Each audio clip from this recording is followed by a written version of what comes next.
Welcome, everyone, to another episode of Recollection Step, a Grand Archive TCG podcast, part of the Maindeck podcast family. I'm Dan. And I'm Taylor. Dan, how are you living? Trying to get ready to go to Singapore, which, when this releases, I will be going to in just a couple of days. And I'm barely hanging on right now. So for future reference, the correct answer is large. Sorry. Living large, obviously. Yep. But no, I was going to follow up with, what's going on. So I'm very excited to hear that you are getting ready for Singapore. Obviously you're super duper busy, because you never feel like you need to rest for any reason ever. I don't know if that's just like your fatal flaw or what, but very excited to hear that you are kind of getting in the groove here to hop back into the swing of GA things and really go fly across the planet and take down a huge event.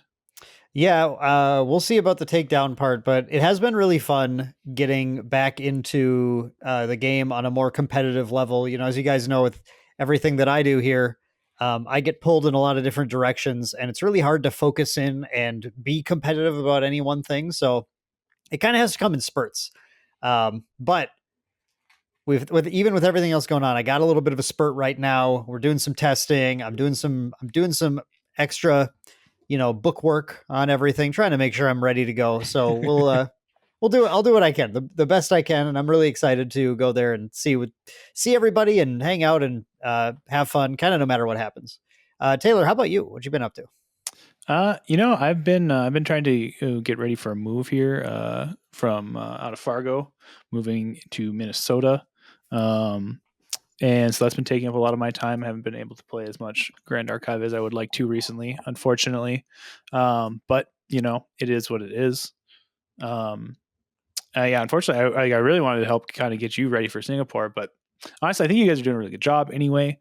Without me really throwing too much. I think the format's in a pretty stable spot, and I think you have a good idea of what you want to play and how you want to play it. So I don't think there was really going to be too much that was going to change anyway. So we got a great team here. So with you being unavailable, we did have other members of the team who all stepped up to try to get everything kind of in place to have a successful. It's, as you guys were saying, normally it's Coach Dan, but now everyone's coaching me for this event. Yeah. And so what's the most difficult part of transitioning back from coach to player again? Fitting into the uniform. Yep. Yeah. That makes a lot of sense. Yes. It's if you get out of the gym, you let your body go a little bit, and everything's a little bit tighter now. I get it. Yep. Yeah. That's the curse of coaching, really. But it's well, I don't know. It actually it does come back pretty quickly. I feel like it did take me a couple of games here to kind of get back into the swing of everything, but now it's really just I'm woefully under tested compared to a lot of the best players in the game. They just have a lot more play experience in the current meta than I do, and it's just kind of getting to the point where I feel like I have played each matchup enough to like be comfortable going into it. And I don't think I ever will quite reach that. But it's trying to pinpoint which decks I really need to experience a little more, and which decks I've at least played, but in the past, they're older meta decks and stuff, and or they haven't had significant changes, and just choosing which ones I want to test against with my limited time. Mm-hmm. Yeah. I mean, the nice thing is like there's a lot of the decks that have been around forever are still around and still seeing a lot of play. You still see a lot of Merlin. You still see a lot of allies. You've played a ton against all of those. So Nico has similar play patterns as well to things you've seen before. So yeah, a lot of that you can draw on. I think like the two big ones that are kind of more unique are Tristan and Sylvie. And I mean, you've played a ton of Sylvie this format, so you get that from the other perspective anyway. So you're good to go there. And honestly, Tristan is kind of just like Tristan's just trying to outvalue you almost against in every matchup. So like you just gotta kill her before she kind of amasses more resources than you can really handle. So Yeah. I don't really think anything's going to really be too crazy for you. Well, there is one deck, Taylor, that might be a little surprising. Ooh, there is, yeah. And actually, so today we're going to start talking about. Well, we're going to go over a lot of kind of overlooked cards, cards that didn't get the time to shine that we think they should have from Alchemical Revolution and Mercurial Heart before they move out of the format. And the reason for that is because Arisanna has finally been making some appearances in top lists. And we're going to kind of just dive into this deck list here before we get into our main topic because it's super cool. It looks like it's a ton of fun to play. It's a water Arisanna list that DragonJG played to the top 8 of the Taiwan regional. And it's pretty insane and really putting good use of the new Polaris Twinkling Cauldron and its effect to really kind of just give you a win condition from one single card in your material deck out of nowhere and help you win that long game. This thing is sweet. It starts off with a fragmented Spirit of Water, which I love to see. The fragmented spirits at this point definitely are not overlooked cards from Alchemical Revolution and Mercurial Heart. Mercurial Heart specifically, like those are really starting to see some play, and people are really appreciating how powerful the Glimpse 6 Draw 6 with an extra card coming later on is.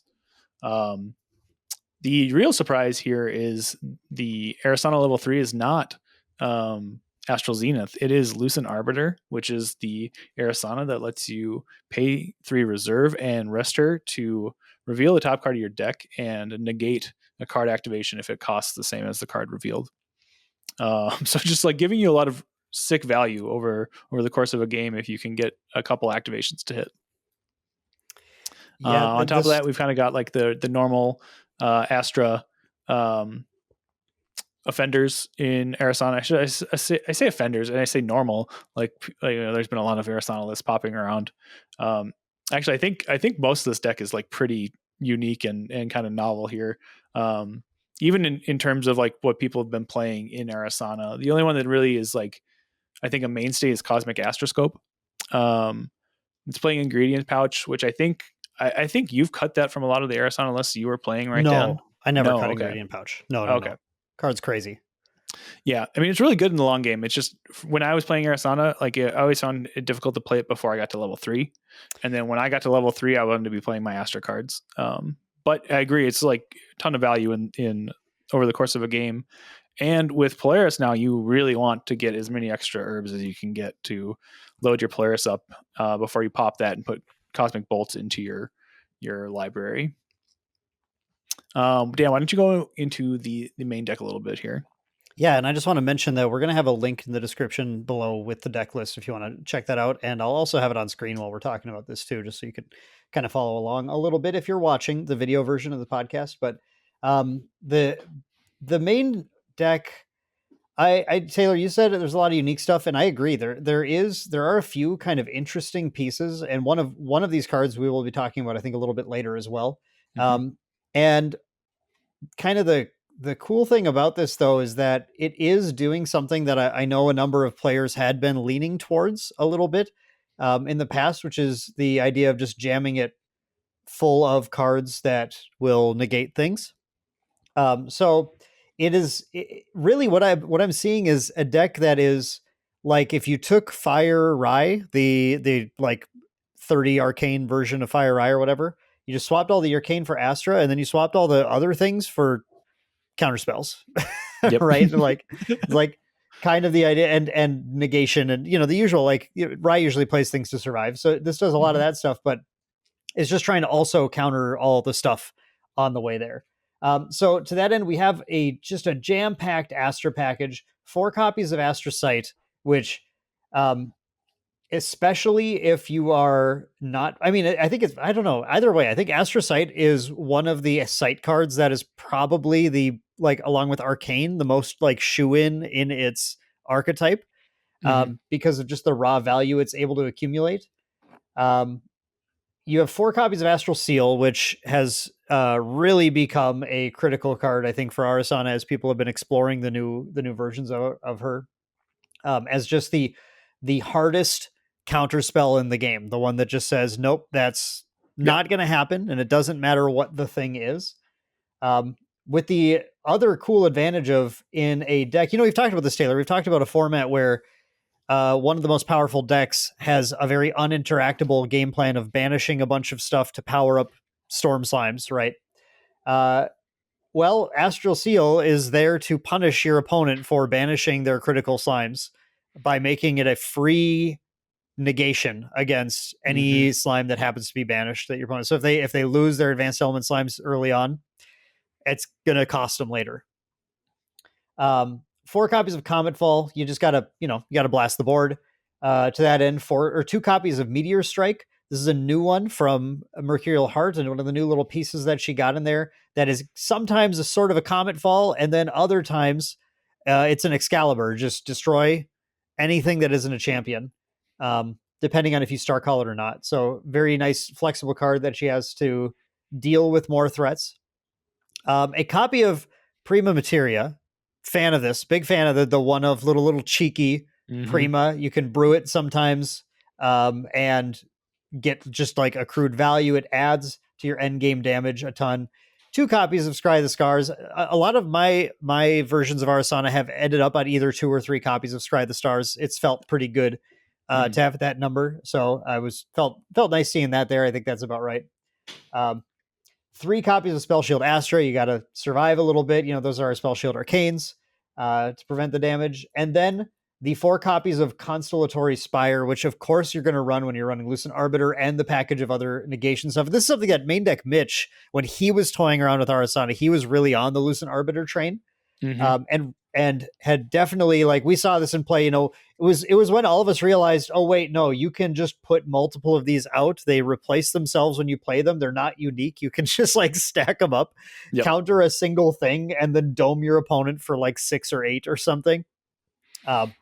You realize all that, you're like, oh no, wait, this card's actually kind of insane. Yeah, it's pretty neat.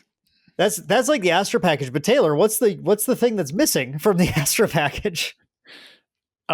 Where the heck are the cosmic bolts? How, like, sure you have the Spire, but like, how are you going to win the game? Yeah, and that's I think this minor innovation that we see people making that kind of totally shifts how the deck is going to operate, makes room for things that are going to address Arisanna's other problems, which is living, right? But I think it really is with you have the combination of the Constellatory Spire, which is going to add some damage. You have some meteors, the addition of Meteor Strike now, which also hits the opponent's champion. In addition to Comet Fall, Prima Materia adding damage, all that stuff is nice. But now that we have Polaris Twinkling Cauldron, now we are able to go, okay, we will have some number of cosmic bolts in our deck eventually. But we don't want them in the early game. We don't want to see them then. We'd much rather just get our setup cards, try to hold on to Spires, try to hold on to Materias and Seals, find Comet Fall, find Meteor Strike if we need it in that matchup to clear the board, and then otherwise find our non-Astra cards, mostly, right, to actually play the game for a little bit. And then when it's time, we're ready, we're level 3. Now, sure, let's just jam our deck full of cosmic bolts and ensure that the game is going to end. Since we've now taken the time to sort of build and prepare. That's just I think it's such a smart idea. Very clever. Yep. And even better than that too, like the card I omitted I omitted a few cards, but the important card I omitted from the material deck earlier too is the Elysian Astrolabe, right? So that's going to let you combo off, when you get to turn 12 or whatever turn it is, and just win the game all in one fell swoop. So you don't even need to like pop Polaris early if you don't want to. You can just go through, play your game, stall your opponent out, get Polaris when you're ready, load it up with counters, pop it, and now all of a sudden you can Elysian Astrolabe and Scry the Stars and just glimpse your whole deck and eat all your cosmic bolts and win that way.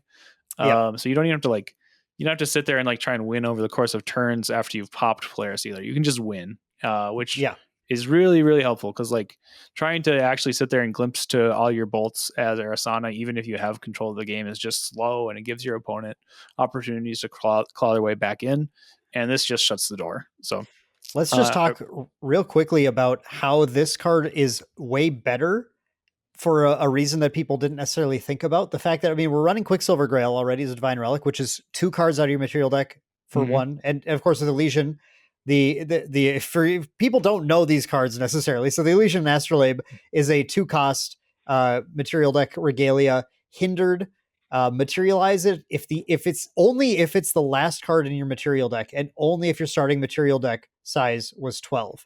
And then it allows you to rest it until end of turn. You can pay 0 rather than pay a card star calling costs. And when you do, you glimpse 5.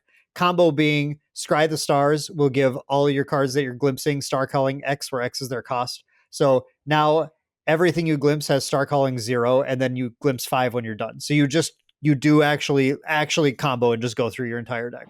And then win the game once you find the kill spell. So the problem is getting it to be the last card in your material deck. But now, people have immediately, when this was revealed, way back when, identified Quicksilver Grail is nice, because you basically have an 11 card material deck then, which is kind of cool.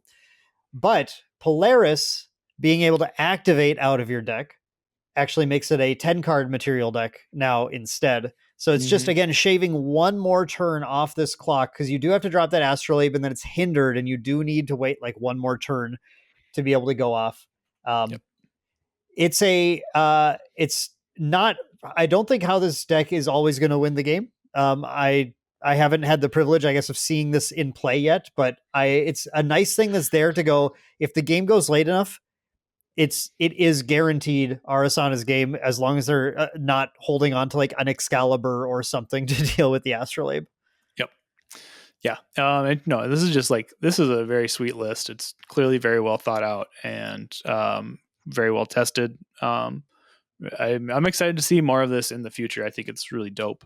And it's nice to like, this is kind of really one of the first true control decks that we've seen in Grand Archive, I would say, that's really trying to like win the long game and like just really lock down what the opponent is doing. Like, we've had a lot of decks that are like control, but really they just are like value decks that are trying to go over the top of what your opponent is doing, more so than actually like just stop your opponent. And this is just saying, hey, no, you're not going to do what you want to do.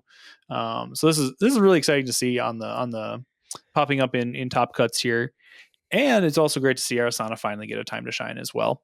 The card in this list that actually kind of sparked the whole, like, hey, what are the cool cards we haven't seen from the last 2 sets, as we kind of reached the end of this format here, was Empowering Prayer.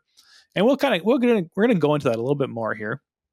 But before we get into that, Dan, why don't you tell our listeners and our viewers how they can help support the channel and Maindeck in all of its ventures?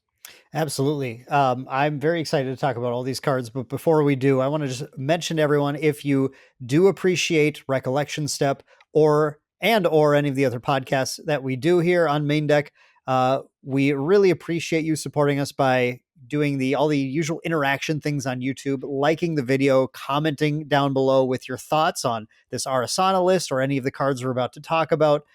Subscribing to the channel, of course, always helpful. Or if you're listening on one of the audio-only podcast platforms, you're listening on Spotify or iTunes or something, there's an option there to leave a 5-star review. That is super helpful for us too. Doing all that stuff is really great, really helps us grow and find the audience that is also looking for this type of content. So thank you all so much for doing all that. And then, of course, if you want to support us financially, but you don't want to spend any money, because why would you? You can always just do your shopping for all your Grand Archive singles or singles for other games on TCG Player using our affiliate link, which is bit.ly/shoptcgs. That's bit.ly/shoptcg. Shop TCGs, excuse me. Totally just stopped saying words. And we will have a link in the description below. As always, you can just go click there if you want to bookmark it. Then you can always just head back there whenever you're doing your shopping. And then anything you do there gives us a little kickback, which frankly, after we now took the time to switch our audio only stuff into more of an automated platform, that money actually directly helps keep that going. So if you really want to help us out, we really appreciate you taking the time to use our affiliate link when you're shopping for your cards. So that is going to do it for that. Thank you all so much for your support in all the ways that you do. Taylor, what is, we've kind of had a drum roll going here. What is the card in here that we were so excited about that kicked off the whole podcast? Well, I did say it before this. It's Empowering Prayer. Oh, wait, I'm sorry. I thought I forgot that you said it. Okay, well, there was a very short drum roll. It was a very short drum roll. You probably didn't hear it because I was playing air drums as well. So and actually I wasn't even doing that on screen. So like listeners, you didn't miss anything. I didn't hear it because I was just thinking about Arisanna's sweet new deck. Exactly. Yep. Yeah. But no, I mean, so Singapore is going to be the last big event here of the format. There might be like a regional or two after that between Mortal Ambition releases, but like this is really the last hurrah. And so it's like we'll see some Arisanna show up, which is awesome, but we probably won't see too many of these cards we're going to go over today. And the first one is Empowering Prayer, and seeing it in here was pretty excellent. And actually, now that I've seen it, I am kicking myself for not like seeing it earlier, because I think it is just an insane card and would see a lot of play in a lot of different decks. And for those of you who are unfamiliar with it, it is a 2-cost fast action cleric spell, norm, where your champion gets +2 level until end of turn. Then if your champion's level is equal to the amount of cards in your memory, draw a card.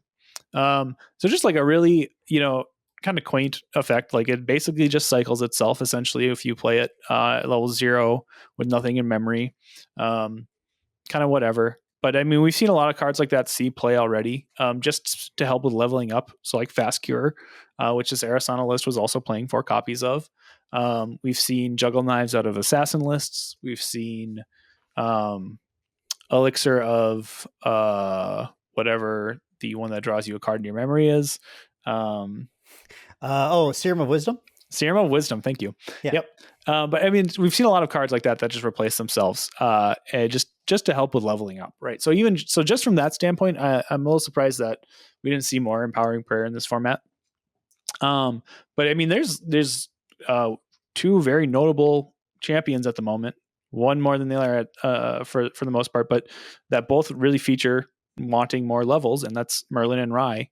So I can't believe that they aren't playing this card more often. Merlin, I think especially, it's actually kind of cracked, and I'm super surprised to see this not see play.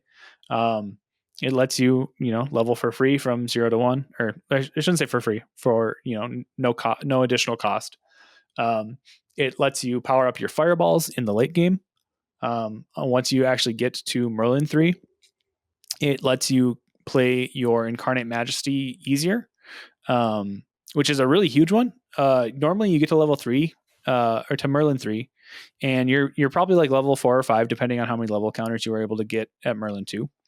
So Incarnate Majesty is still costing you 7 or 8 reserve to play. And so you don't get that sweet stabilizing effect usually the turn you get of the Majestic Spirit, the turn you get to Merlin 3, just because you just don't have the cards to play it. But Empowering Prayer not only can get you an extra 2 levels to reduce the cost of Incarnate Majesty by 2, it replaces itself as well. So it doesn't even cost you a card to go down and get those extra 2 levels. So like this, to me, is just a card that would really help shore up Merlin's game against aggressive decks, or any decks that are like just applying a lot of pressure to it early. Really just locks that game up. Yeah, it's a card you could play pre-rec, right? And get those levels. Like I want to go through, you just mentioned a line right away, but I think you went through it really fast, but it's like actually a really sick line in Merlin. The ability to go turn 1, draw your 6-card hand. You're using Fragmented because you're a gamer, right? Yep. So you draw your 6-card hand, you glimpse down to whatever, and you pass. And then end of your opponent's turn or whatever, you can just then Empowering Prayer, bring yourself to level 2. You now have 2 cards in memory, which you put there to pay for it. So you get to draw a card into memory, and then you just use one of those to level, which is like a really nice, just like, hey, I'm just going to pop that out. But then when you draw it later in the game, it is you have to do your math correctly on leveling, but it's entirely possible to level to 3 on your turn, and then pre-rec play this and potentially draw a card. You go to 3, 4, 6, It just depends on how the math works exactly, but you'd lose 3 cards, and then you'd have to, yeah, I'd have to sit down and do some math, which I haven't done before this, but I think it's possible to get that level bonus, get the extra card in, which then gives you potentially, like, with all that math combined, I think you might be able to play Incarnate that turn also, which is like, I think just game changing for some matchups. Like literally, like the reason you will win the game is because of doing that. And it's a spell, which means that it is pitchable to Retold Fortune. Yes. Which is a card that from like that again, that new Merlin list that I think Vera was piloting a little bit and doing well with is, Taylor, you've been on Retold Fortune for a while, as we talked about before, but like anytime I see a spell, I think, well, that is another piece of consistency to make Retold Fortune work. Exactly. Yep. Yeah. So, I mean, all those reasons, I'm just very surprised we haven't seen it in Merlin at all, actually. Like looking back on this, I'm so upset that I never noticed this, because I think Chicago could have been a different event with that tech. I think like Merlin could have been just juiced up, which would have been, fun for me, but maybe not as much fun for Merlin haters out there. Yeah. But in this Arisanna list too, it's insane. At first glance, it kind of looks like it just cycles. There's not a whole lot of like level shenanigans that Arisanna is doing. But you'll notice there's 4 copies of Flash Freeze as well, which is a 4-cost water fast action, which is a cleric spell reaction with class bonus. This card costs 2 less to activate, and then you negate target card activation unless its controller pays your level in reserve. So if you're level 2 Arisanna and you play a Flash Freeze, it's effectively kind of like a Frostbind. However, if you Empowering Prayer in response to your own Flash Freeze and you're on level 2, not only are you drawing a card off of Empowering Prayer, but now your Flash Freeze requires your opponent to pay 4 instead of 2 to save their card from being negated. So just like a pretty sweet piece of tech to help make Flash Freeze, more like what we call a hard counter spell in the business. The thing that the interaction I think, just at my glance through here, that I think is most important for this is actually Scry the Skies. Because one thing that you'll face occasionally with Arisanna, the problem is that you'll do some glimpsing and you won't find any Astra cards because you had to put she's always been a tough deck because you have to play so many disparate types of cards and elements and effects just to make her function. So I love the idea of this, like, again, like prereq, Empowering Prayer, set it up so you get the extra card. Then we're going to Scry the Skies and we're going to do it for 5 this time. Yep. Which is like, that's enough often to like get, okay, now we actually found the Meteor Strike, or we found the, Cosmic Bolt once we're all set up with that to get rolling. So that I think the extra 2 there really can't be underrated. Agreed. Well, and I mean, you often have to blow your Scry the Skies just to help level up in the early turns as well. And just being able to make those Scry the Skies suck less, the early ones, like, is great as well. So yeah, overall, like, just a sweet card. And then obviously the Rye applications, same thing as Merlin. Like, you get bigger fireballs, you get easier arcane blasts. Like, I can't believe this card was slept on for so long. The Rye one's really interesting because sometimes the deck doesn't really need it, but I feel like a lot of the time when Rye has a perfect leveling up, he's getting up to 3, 6, 7, 8, 9. I think often 9 is probably the average level that he's getting to when things are going pretty well. He can get higher. If he doesn't level with Dungeon Guide, then yeah, he's getting to 9. Yeah, he's getting to 9 that way. And yeah, I guess you're right. Dungeon Guide goes to 8, but then you have Arcane Sight to get that +1 level. I think this card really can actually be the difference maker when you go to level, then you hold a Resolute or something past the turn, then just don't die or whatever. And then if you can Empowering Prayer next turn, that gets you to the level where now Arcane Blasts are free. And this could potentially just, go out. And the thing I think is really funny is just that Rye can draw so many cards where he almost can still potentially draw the extra card when he gets those extra levels, depending on how late he had to use it too. Yeah, exactly. So I mean, there's just like a lot of neat things that this card enables that I was surprised we didn't see it earlier. But yeah, so you also mentioned Retold Fortune, which is another card. I have been high on that forever. But I think in general, that card has just been slept on big time. Part of that again is just it's locked behind mage class bonus for a lot of that. So Retold Fortune, for the uninitiated, is a 2-cost fast action spell. Norm, or it's not a spell actually. Sorry, it is a action mage skill. If it were a spell, it would be cracked. Yeah, absolutely cracked. Because you could pitch it so to itself. Oh my god. Because its effect is you can discard up to 1 spell card, and if you do, draw a card, and then it has class bonus and level 2 plus floating memory. So it's I've called it the Norm Creative Shock. It's not quite that good, but it is pretty good. It's close. It's like close. It's getting there. Yeah, but yeah, it's not as good. Yeah, but I mean this card is sweet. So again, Merlin is like the main beneficiary of this, but like if what's the other Rye, the Mana Weaver. Mana Weaver, yeah. If Rye Mana Weaver had seen some play, he probably would want to be playing Retold Fortune as well. I'm expecting to see a lot of Kong Ming play this. This like the addition of new mages that aren't necessarily going to be as focused on banishing. This is the issue with Storm Series. He just wants to banish arcane cards, right? Yeah, it's so locked in. Yep. If they're not as focused on that, and the interesting thing too is the Kong Ming level 3 that we've seen does have an effect that wants you to banish terror cards, the recover effect, but how important is that going to be? We're not sure. I'd say, yep. We'll see. But I mean, as the game progresses, right, there will be more mages. We're not, that wasn't it, right? So this is a card where I don't think it's bad to pick up the Norm Creative Shock that is fairly locked into mage at any point, because there will be more mages. If it's not Kong Ming, it'll be the next one. Yep.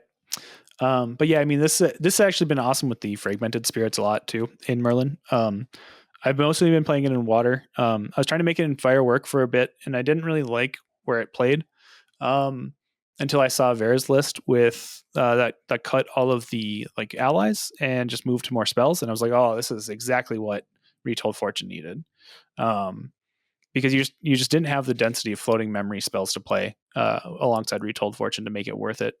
Now you do, which is awesome. But water also just has such a high density of natural floating memory on its cards that there's so many water spells you can discard to this thing that really help you pop off. But anyway, the really cool thing about this is that Retold Fortune, you can grab it as one of your 6 cards that you're glimpsing from your Fragmented Spirit. You activate it, you discard a floating memory to help you get to either level 1 or level 2. It doesn't matter.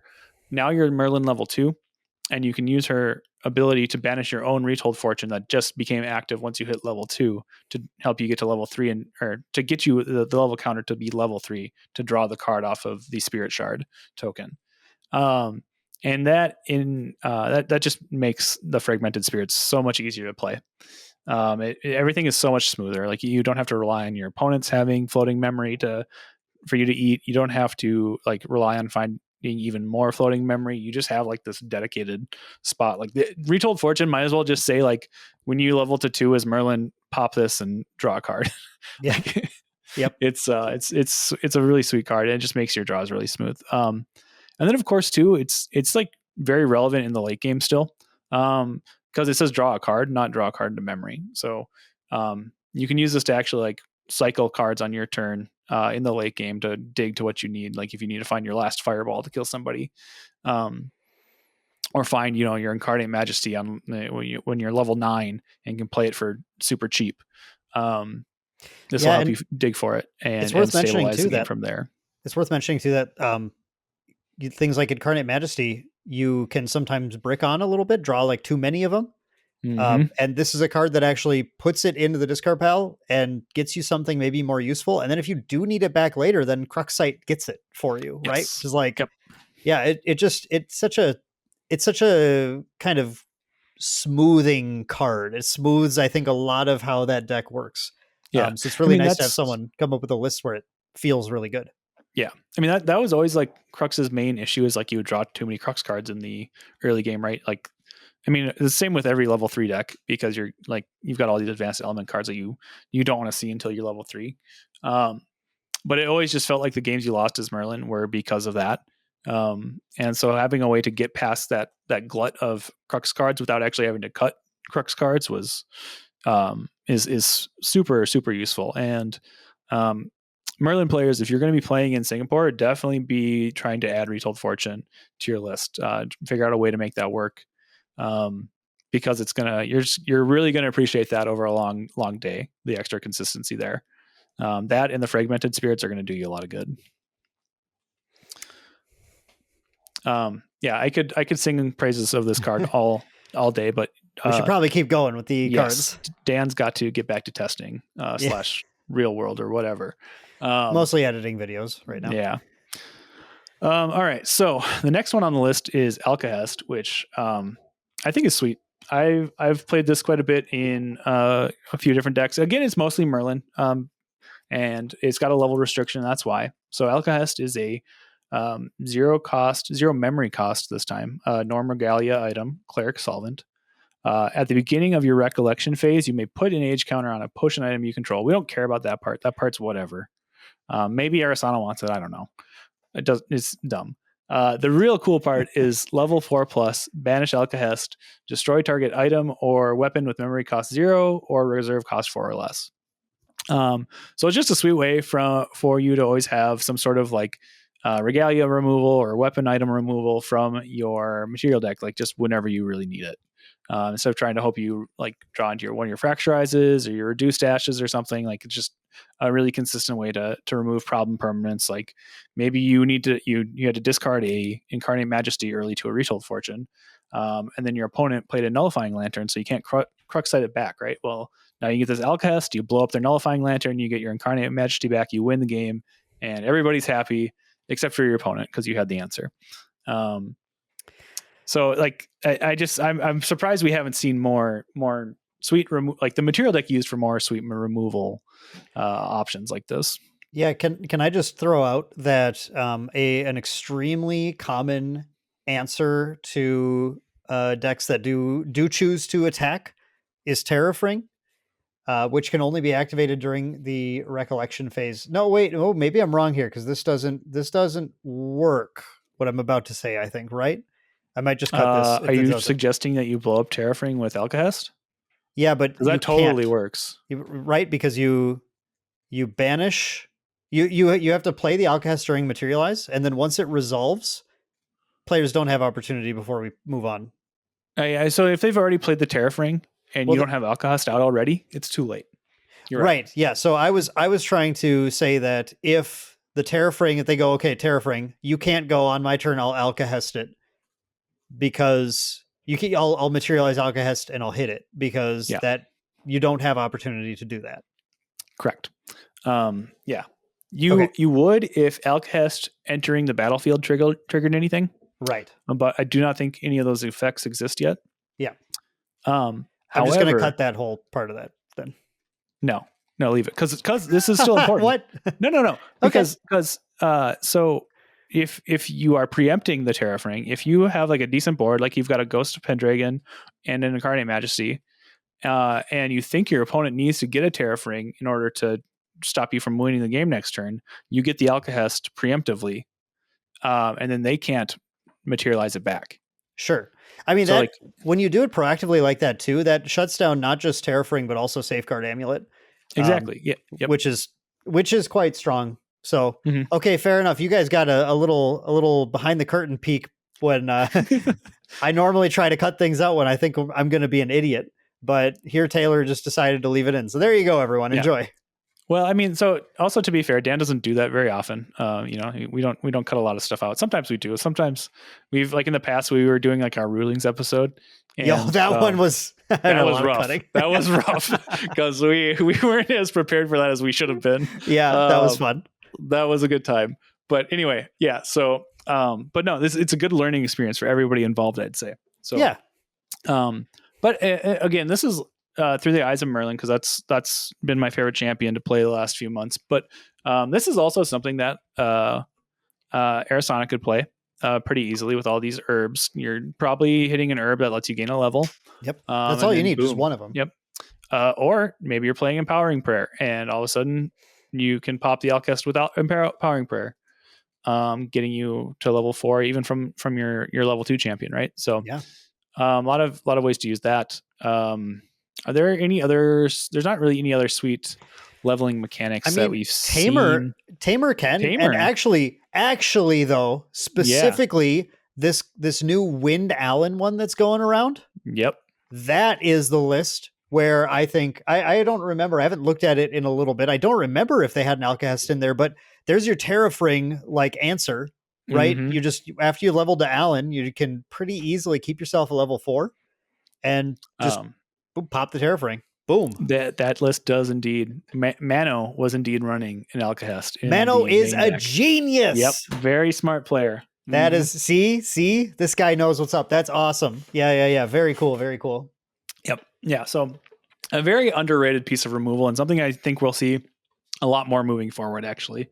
These are all, like, that's another thing to say. Like, we're ending this format, and these cards I think were underplayed for the format, but they're all going to be legal through Mortal Ambition, right? So, like, these are cards you should be keeping an eye on and seeing if they slot into any decks, because these are all powerful effects.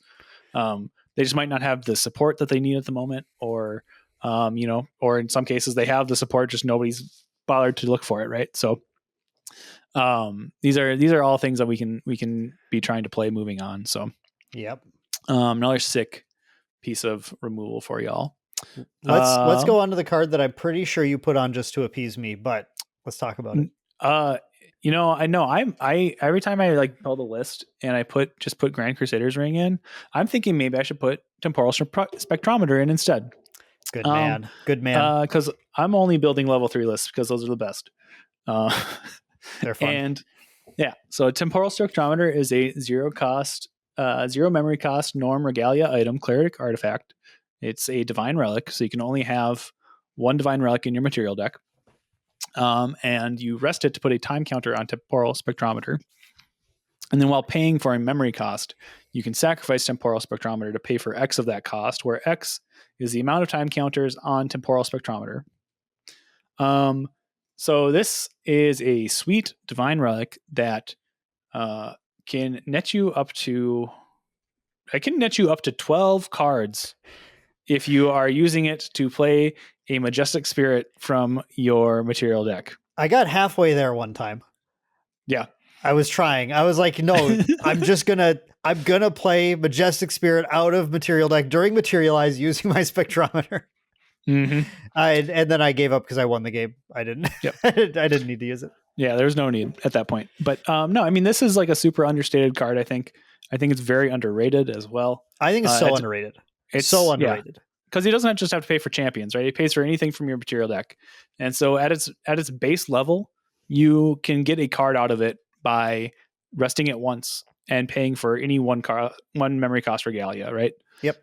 So it's essentially just a Grand Crusader's Ring on its own. Sometimes you get more value.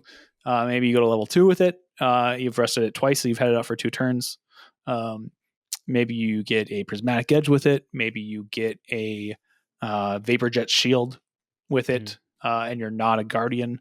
You probably don't want to do that, I think. Yeah, I don't know if you'd do that. But I mean, there's lots of applications for it, and it's a very general, all-purpose kind of artifact. Like you don't need it for like these aggressive ally decks or these fire decks, because like they're doing too many things at once. But a lot of decks that are going to level 3 should very seriously be considering this instead of Grand Crusader's Ring, just because of the value you can generate. So I'll say the discourse around this card, and we've talked about this card a bunch before, but I'm going to try and take this in just a slightly different direction than some of our previous conversations about this. The discourse around this card and whether it's good or bad is usually very focused on the ability for it to be answered by the opponent before it can be used. That's the most common argument. Oh, what if they destroy it? Like, and I've said this plenty of times before, but if they spend their reduce to ash on this, you made them use a card and tempo to get rid of your thing. So you didn't +1, but you neg-1'd your opponent from doing that. That is far from the worst outcome. It's not the best outcome. Drawing a card is better than the opponent selectively choosing to use a card, right? It's like 100%. But a lot of people really take this to be like, oh, they got you. Like, I mean, yeah, it's not a massive loss, really, when you do that. The gain is potentially huge when you get to go to level 3 and it counts for 3 cards, and suddenly you have like a 7-card hand at level 3 and you're Merlin. You just go, fine, I'll just incarnate, then whatever, here it is. Or maybe an 8-card hand for that, depending. But regardless, so I don't want to talk any more about that because that's been talked about a lot. And no, I'm going to say one more thing. The fact that who is playing that removal, it's not even that common that they're going to have a thing to deal with. The common removal for Regalia that you see is Zephyr. And if they're burning a Zephyr on your Temporal Spectrometer, they're not even getting a card out of the deal. They're just straight up going down a card, and you've lost nothing because your Temporal Spectrometer is coming back at the end of the turn. And there's also decisions people can make to be more to use it sooner than like being greedy with it, just to like to not get, because if you're there wind and you go to 3 and you haven't used it yet, I'm gonna Zephyr it at 3. I'm gonna be like, sure, you can. That's a lot of time to buy. Yep. But you just don't do that against wind, right? It's like, that's pretty common. Okay, but that's not what I want to mention. I want to talk about the real issue with this card is how it impacts your turn sequencing and when you want to actually be advancing your level. Which is where I think, Taylor, the important thing that you said is you should be thinking about this seriously, and we're not advocating that you slam this into your deck and jam it out there on turn 2 and everything's going to be amazing for you all the time. Yep. That is not always a good idea because there are decks in the format that don't want to take time to put a card like this out. There are decks in the format that really benefit from drawing the card from Grand Crusader's Ring. I would argue far less than people think there are, but there are decks out there where it's like, no, but I mean, you really do want, I think about Erupting Rhapsody, where we've talked a lot about, which is about to not be a deck. So, really cool, dated conversation if you're listening in the future, but, that's a combo deck that was trying to get a lot of cards. And we've talked about, Taylor, like Quicksilver Grail in that deck instead, to Quicksilver Channeling Stone, which is kind of an extra +1 that way. But with the advent of Fragmented Spirits, as an option for the ones that go to Merlin, but even without those, staying on regular Spirit, having Ring allows you to just do a more explosive turn 2s, which generates like some increasing value throughout the game if that's an important threshold for your deck to do. So I just wanted to throw that out there, even as possibly the world's #1 Temporal Spectrometer simp in the game. I still want to urge that it's a consideration where you have to think about how the deck plays and whether it wants it. The decks that want it, though, just like, it's crazy. It immediately feels like to quote our best friends, True Champion Gaming, 5 out of 5 Divine Relic in the decks that really want it. And then the decks that don't want it, wouldn't even think twice about it. Yeah. I mean, that's the thing. Like, it's such a sweet value play that if you're trying to do any sort of value at all, you should be considering it and figuring out how to enable it in your list more, than just going straight Ring. I will say, like, these Merlin lists that are running Fragmented Spirit, I think it's tough to play Temporal Spectrometer. Just because you go so far down on cards early in the game because of the Fragmented Spirit.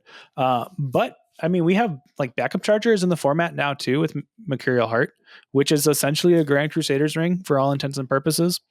So you can play both Grand Crusader's Ring and Temporal Spectrometer in your deck. And so you've got like some sweet flexibility there, but between whether you need to like get that card back right away, or you can take a turn to play a spectrometer to help you get cards later on, like lots of options. So super flexible card. And I think we'll see a lot more of it moving forward. Yeah. I mean, I think just for people's analysis of how you're analyzing Divine Relics or building your decks in the future, I think people really do need to think about how backup charger impacts your deck design, because while it is really cool that you can have access to drawing multiple cards, I would just think about how often you actually use both in a game when you're like playtesting your deck. And if your answer is, well, backup charger is nice, but I don't usually use it, I just use the Grand Crusader's Ring instead. Was there a play pattern you could have adjusted where you could instead just play backup charger and then put a different Divine Relic in that has maybe a different impact on not even every game, but certain games or something?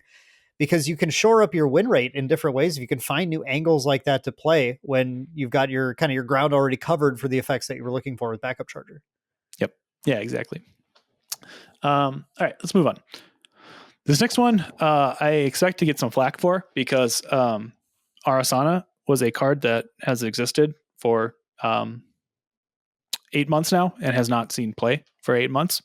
But Neos as a whole element has just been completely like, to me, this is a really powerful element, and I can't believe it has seen so little play. We've seen Jimmy Lee's sweet domain list pop up quite a few times over the course of these 8 months as well, since Alchemical Revolution was dropped. But really, that's kind of like the only really huge Neos presence we've seen. And it's really just like a really combo-y kind of presence. I mean, it definitely counts as a presence, but to me, it doesn't seem like what the element is really trying to do overall. Or push, like, to me, Neos is like this really sweet value engine. And we haven't really seen that come to fruition yet.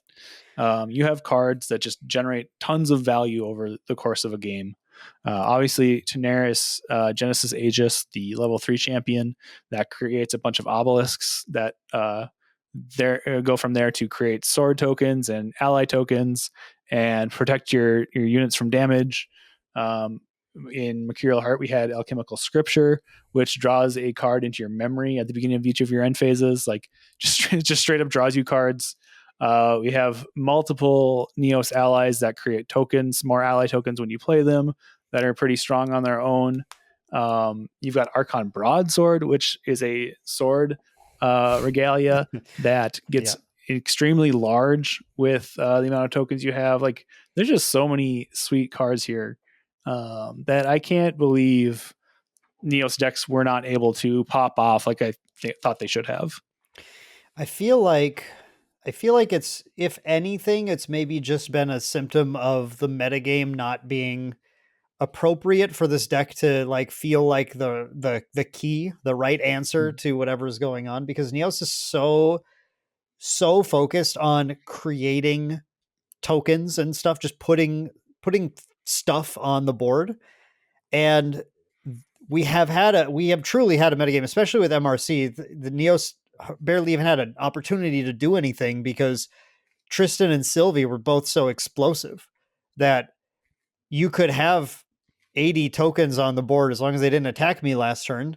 I'm just going to ignore them and I'll Shadow Strike you for infinity, or I'll Storm Slime you a bunch or something.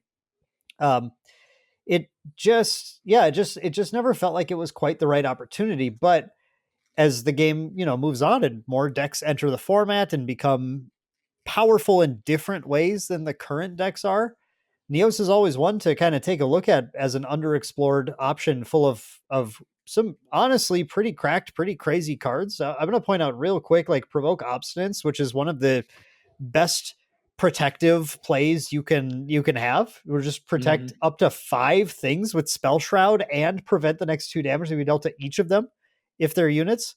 But it's any objects, right? So this is the thing that can go, no, actually you can't Alka has Alka has a bad example. You can't reduce to ash my regalia. I'm not going to let you do that. I'm going to give it Spell Shroud. Yep. Yeah. And it replaces itself too. If you only need one target for that activation, Provoke Obstinance just draws you a card into your memory. But it's just like, it doesn't even cost me anything other than a little bit of time. Right. Neos Sight 2 is another awesome card that just straight up draws you 2 cards. One into your hand, one in your memory. Very rare to see that on cards, right? Like, usually it costs some other effect like turbocharge or something where you've got to give something up to get that extra card. Neos is just have a bunch of stuff on the board and here you go.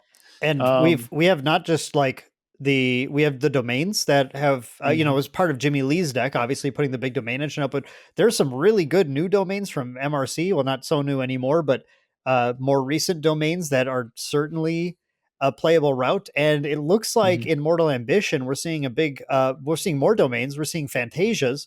We're seeing a lot of cards that look like they want to have certain things in play as well. So like the ability to get to 8 objects might get easier and easier as we go too. So yeah, I'd keep an eye on this.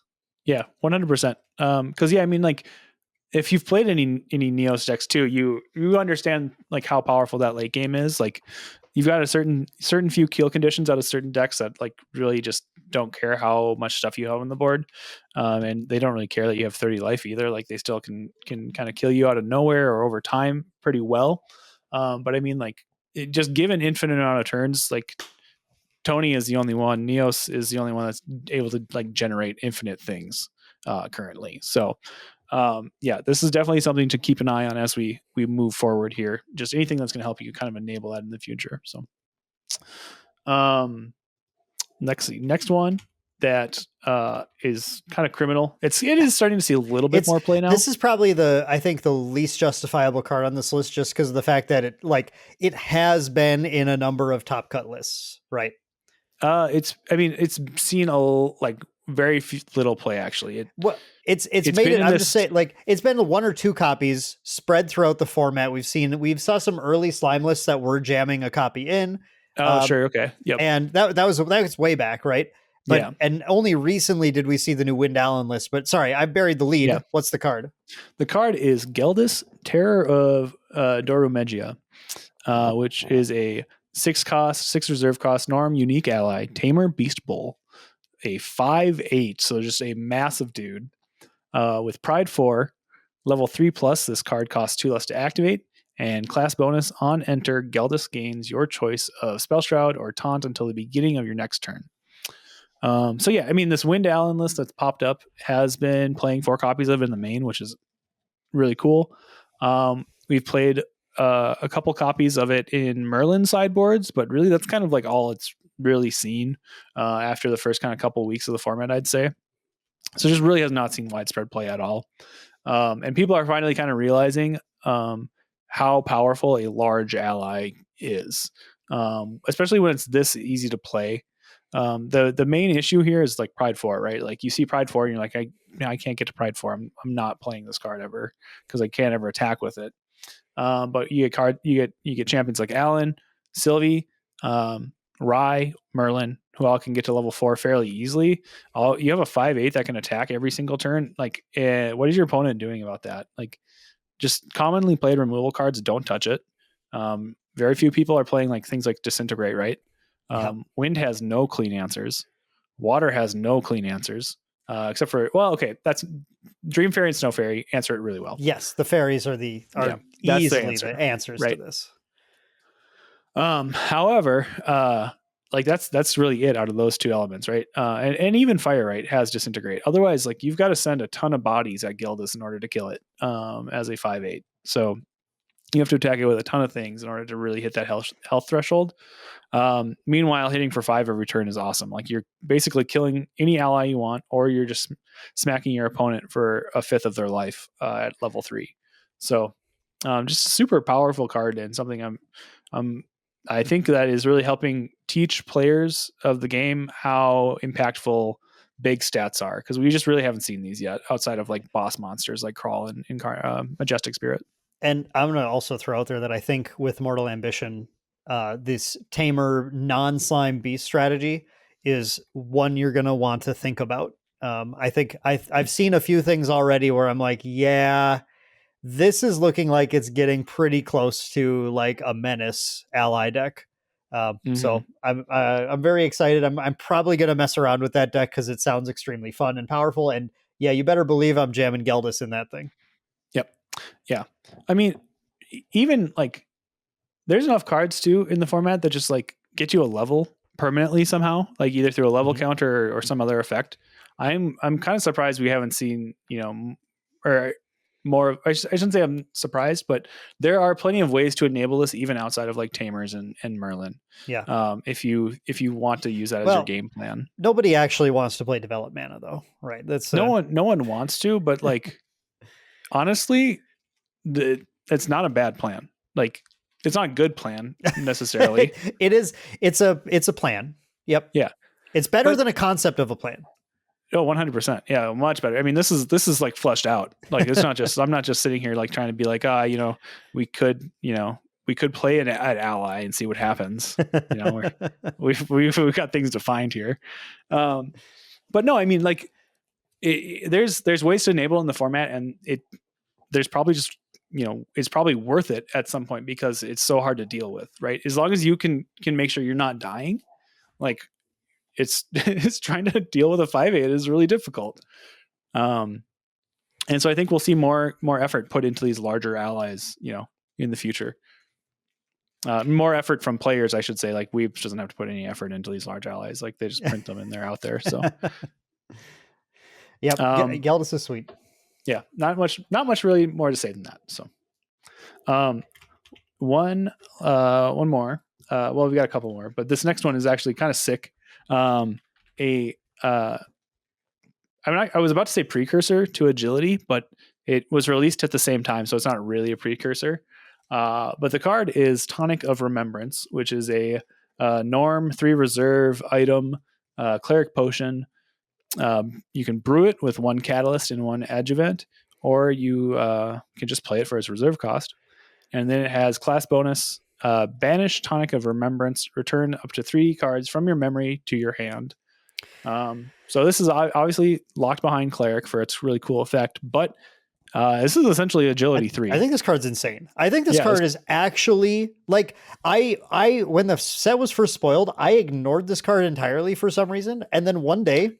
Well, I know the reason. It's class one of our cleric. locals. Well, yeah, that's why. But I like clerics. I was looking at cleric stuff, but one of our locals was like, I think, talking about the card or screwing around with it or something. And I looked at the card and I'm like, huh, what's this? And I read it and I'm like, oh my God, why haven't I read this before? You play this early on in the game just to level. You put some cards down, put it out there, level up, whatever. You get to turn 3, and this is just an on-demand extension of your turn, as like put those 3 cards back in your hand and do something else and keep doing things. Which is I just feels insane to me. Super, super powerful just for getting enough time to just win the game before your opponent does. Yep. Yeah, exactly. I mean, it even plays well with Empowering Prayer, right? Like if you have too many cards in your memory, but you want to play an Empowering Prayer, you scoop them up with Tonic, you play your prayer, draw your card, you have your levels for whatever you need your levels for, and you go to town. Super versatile. Maybe you just need, maybe you got a Frostbind in your memory that you need to pick up and play. Well, you pick it up and play it, and your opponent's like, well, okay, I guess I can't do anything about that. You just like it's enabling like sweet counterplays on your opponent's turn too is a really, really understated effect of it for sure. Actually, the anti-Frostbind thing is hilarious. This is like if you're in a cleric mirror or whatever, and you just put this down and you go like, feel free to Frostbind or even flash freeze me. I bet I'm okay. Yep. Yes. Yeah. Exactly. Like it's a really powerful card that I think had Arisanna seen play, this probably would pop up. This is totally something I could see trying to fit into this water list from the Taipei or the Taiwan regional as well. Mm-hmm. So like, yeah, that effect is dope. There's a reason why like Tristan is so powerful with agility 3 on a few different cards, right? So yeah, but just having it on demand, it's like exactly it's so much better. It's crazy. Yes, exactly. If you think agility 3 is good, like this is a step up from that. Yep. So, yeah, again, this we might see more play, considering Arisanna is about to see more play. So, and then the last like really cool card that I think should have seen more play as well is Bertha Spy Howitzer, which is a norm ally, unique, ranged human, 3 reserve, has fast activation and range 2. It is a 1/3. And then it also has class bonus level 2+ on enter. Look at the top 5 cards of your deck. You may activate a ranger action card with reserve cost 2 or less from among them without paying its cost. Put the rest on the bottom of your deck in any order. there are a ton of Ranger action cards with reserve cost 2 or less that do a bunch of different things. And Bertha has the potential to just do so many cool things with them because of that.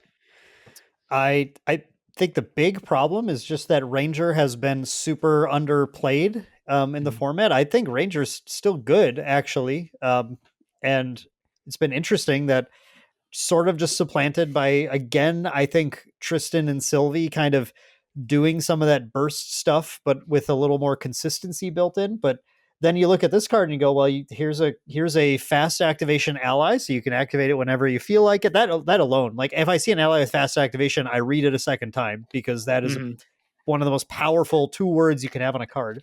Yep. Yeah, I almost put Rose on this list, but I think she's seen enough play where she's seen enough, yeah, because the automaton list. But then it has range 2, so it works with everything you're going to do in that deck already potentially, and then it digs 5 cards to find, as long as you care about activating particular actions in your Ranger deck, which is a pretty common Ranger type thing to care about.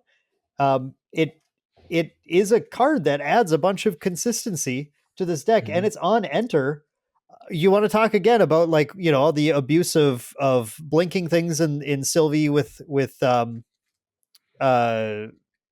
Escape the Wreckage. Baby Green Slime and Escape the Wreckage. Yeah, sorry, totally. It's like brain just shut down again. Really doing well these days, guys. Please send help. But you know, win decks already have stuff like Reclaim, Zephyr.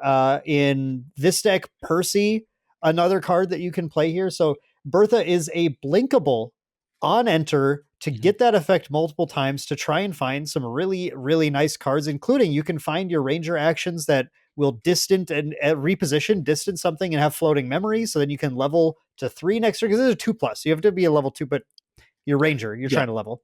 Well, and the thing too is, like, you're getting into it a little bit, but I want to harp on it that it, you know, you play this action card for free. So many Ranger actions have either draw a card or floating memory. It's like you're not even going down a card to play Bertha. It's herself, actually. Yeah. Right. Backstep, draw a card, reposition, floating memory. Deploy Gun Shield, by the way, floating memory.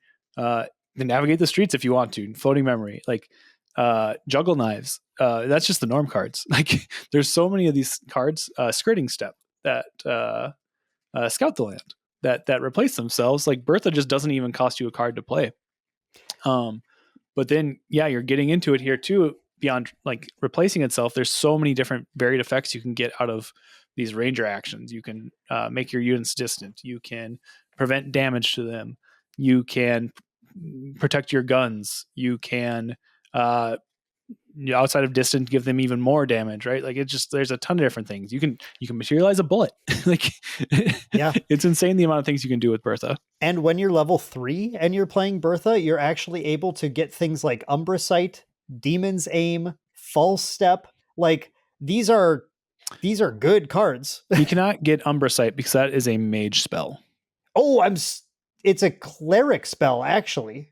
Oh, well, it is not a Ranger spell. Yeah, you're right. That's right. I forgot the sights were different. Okay, I lied. Yeah, the sights don't count. But False Step and Demon's Aim are both great options, and potentially there's some stuff that hasn't been explored quite as much, like Load Soul and things that could, you know, there's I think there's builds here, right? I think there's builds that are, you have a ton of options not explored.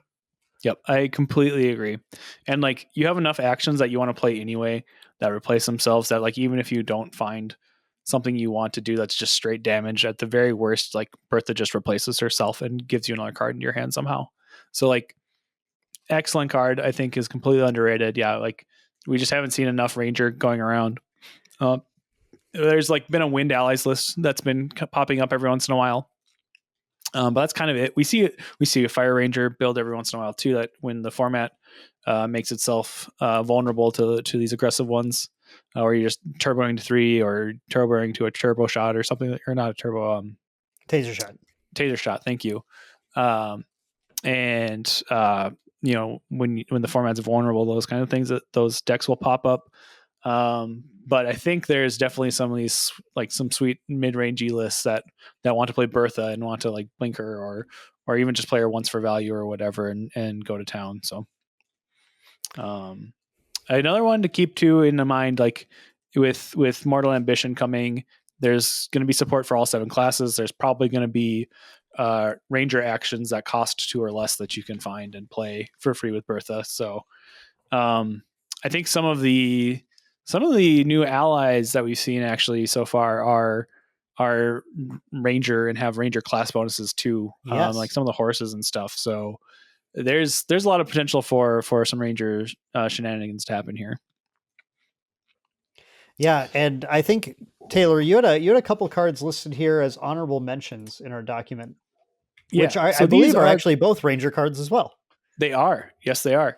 These are both cards too that I think I don't want to call them like overlooked. I mean, they're kind of overlooked. These are cards that I am like, they're fairly unique effects that I'm kind of surprised. And I'm not surprised, but I can see them having a home in a different world. I think what you're trying to say here is everything we just talked about, we think is legitimately great. And yes. It's just weird that it's not being played, or we've maybe gone through some speculation as to maybe why that is, but they're cards that like you definitely should be looking at. And yeah. Like in our notes document, I labeled them as should have been bangers. Right. There should have been bangers, right? Whereas these ones are more like, I could see where these could be good, but I can't place exactly where, right? Yes. I thought I lost you for a minute there. You kind of froze on my screen. Don't worry. If I freeze, I just do that all the time. It's from the lack of sleep. Yeah, that makes sense. But yeah, anyway, so these are kind of just like unique cards, fun cards that could be good in a different world. Are not surprising that they're not good now. But anyway, the first one is Lena Dorumegia's Herald, which is a 3-cost norm unique ally ranger human. It is also a 1/3, just like Bertha.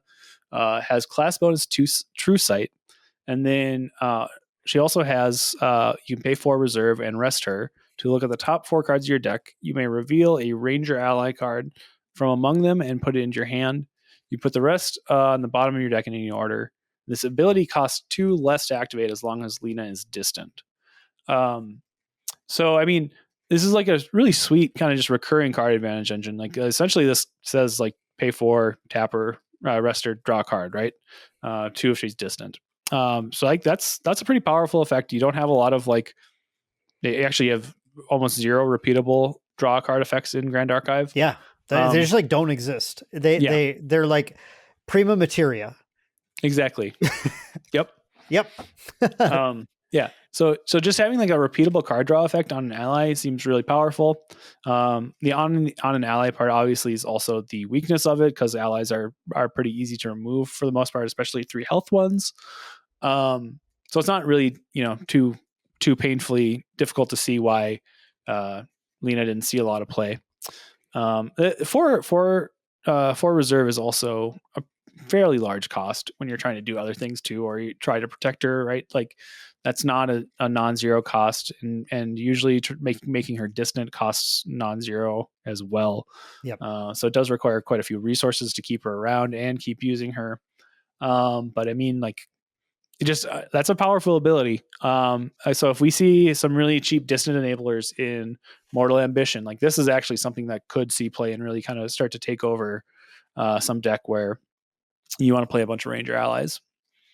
Yeah, I mean, I think the big thing she's been missing is just like, if you can activate her at 2, she's insane, right? But it's like, yeah, can you get her distant and keep her alive? And like there are cards that do both of those is the thing. Mm-hmm. That's like pretty cool, but it just maybe she goes alongside Bertha to be able to like find those cards and get the advantage, and like maybe that is an advantage engine, those 2 together. Yeah.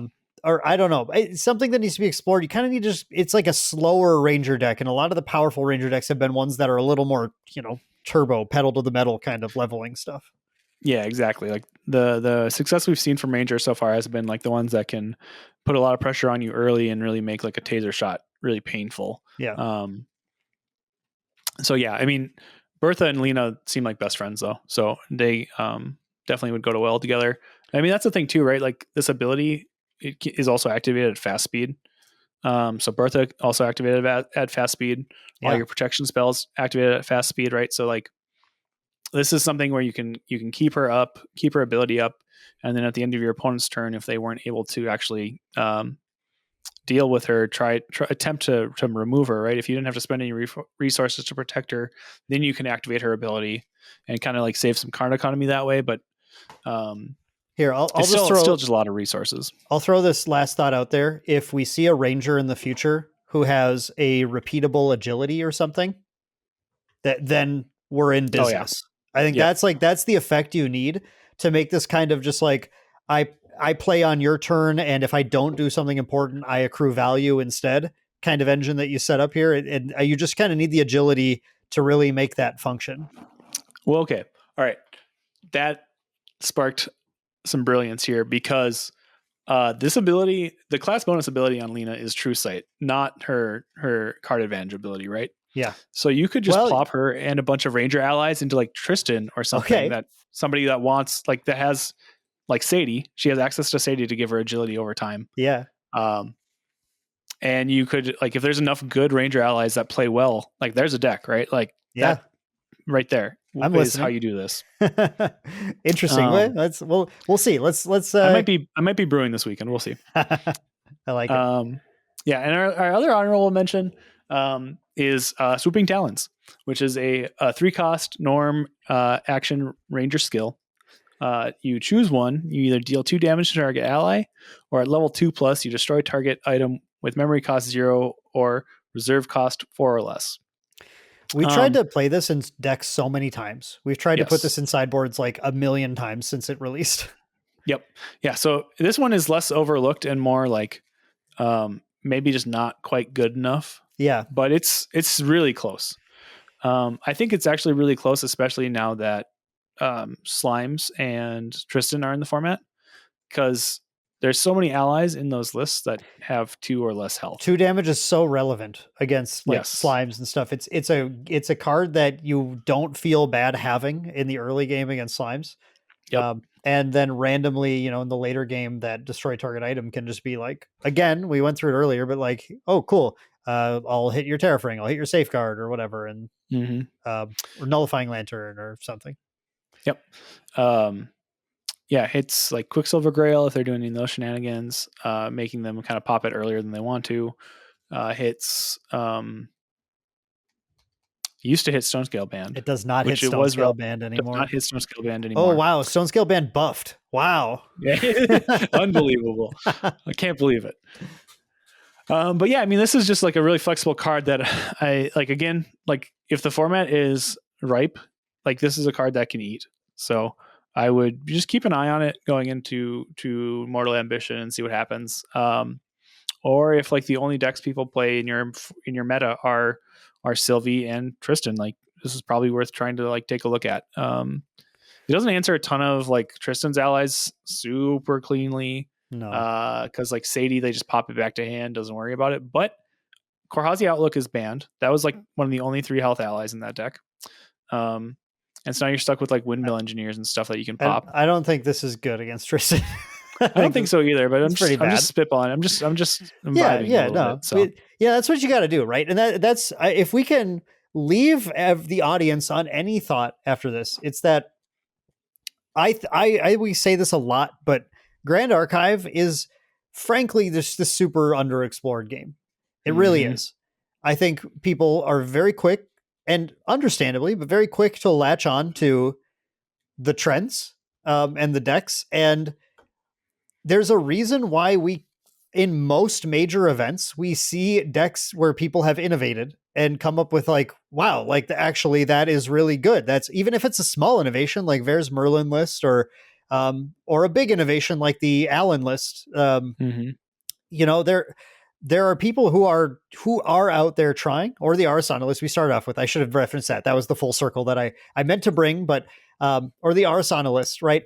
But there are innovations that are out there to be found if you will stop just jamming Grand Crusader's Ring into every list and, building whatever is kind of the current flavor. And don't get me wrong, I may be going to Singapore shortly, and I may or may not, I haven't totally decided to play something that is a common flavor. But still, I think for the people who want to and have time and energy and stuff to sit there and brew, I think there's a lot to gain if you dig in and try some of these and explore a little bit of the format, because there aren't actually, well, the game's been growing and that's been awesome. There aren't the like that critical mass of players where actually everything gets found. I think every single format that passes, we go into a new format, and there were decks that could have been kings that were never even touched. Yep. Yeah. If you are, we have excellent resources from the Grand Archive community in Luxera's map and Fractal of Insight that are super, super useful for compiling lists and helping us see metagame trends and helping us understand what is currently played that's powerful. And these are excellent resources, and I'm very happy we have dedicated people maintaining them. But I think the biggest disservice you can do to yourself as a player looking to succeed competitively at Grand Archive is taking one of the top lists from those events that you see in those tools and copying it mostly card for card, maybe changing a couple of small things to fit your sensibilities. And taking that to an event and trying to do well. You are likely to do well, especially if you're a strong player. Like if you just take one of these lists and go, but you're doing yourself a disservice specifically because like Dan said, the game is incredibly underexplored. Like we have a very, very new resource system that is very novel, I would say, in terms of like how many actions lets you take into a turn. And we'll probably be going over that in a future podcast episode.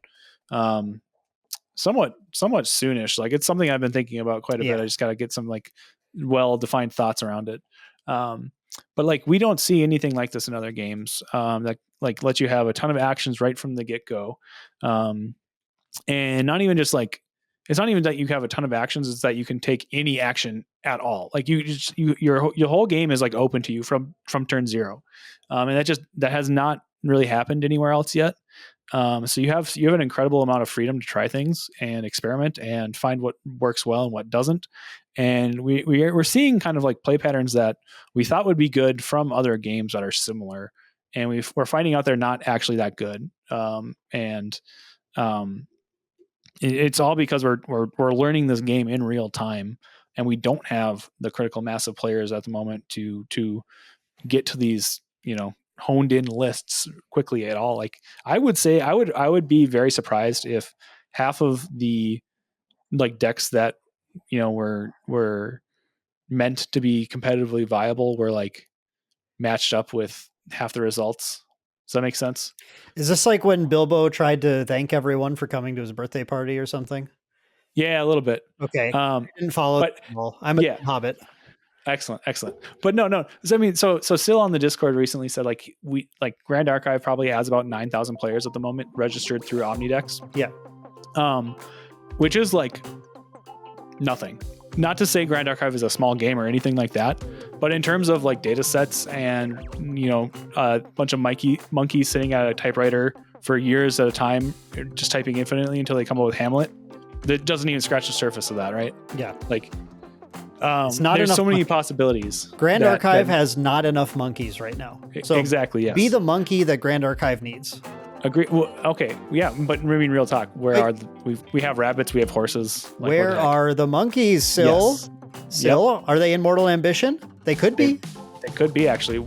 Probably a Wukong. I think. I'm not even going to attempt to approach the lore. I have no idea what's going on with it. I'm relying on our friends at Talk GA.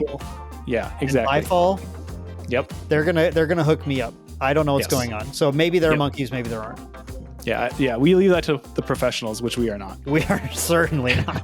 Anyway, the long story. This was a long walk for a short drink of water of just experiment more with your Grand Archive decks. Yeah, like I was done talking about this. Things. I thought you were just gonna take us out, but you had some nice nuggets of wisdom there still. So it was nice. It was nice to hear, and I hope our audience will start brewing some weird stuff after listening. Maybe you got inspired by today's podcast. You're like, you know what, Dan, you're right. Temporal Spectrometer is insane. I'm going to build a cool list. Go for it. Yep. Love to see it. What I want to see from everybody in the comments of this episode is lists using the card what's going on right now. I was trying to find a card on the index, like the random ones that pop up that I could just throw up, but like I'm mostly just seeing cool played cards already, or like cards that are actually just should not be played. Yeah. So anyway, take your underused cards, throw them into a list, put them in the comments. We will read them. We'll say thank you. We will make them probably worse than what you guys have, because we haven't looked at these cards yet. And then we'll really appreciate that. Or that's a lot of work. So just leave a comment with your favorite underplayed card, whether it's one that we went through today or one that we didn't. And you're like, why didn't they talk about it? It's so good. Let us know in the comments down below what you're thinking about is underplayed, overlooked. And if you're still here, thank you very much for listening. That is it for this week's episode of the Recollection Step. We'll catch you again in another 2 weeks, talking about some other cool, awesome Grand Archive shenanigans. But in the meantime, stay happy, stay healthy, and we'll catch you later. Bye, everyone.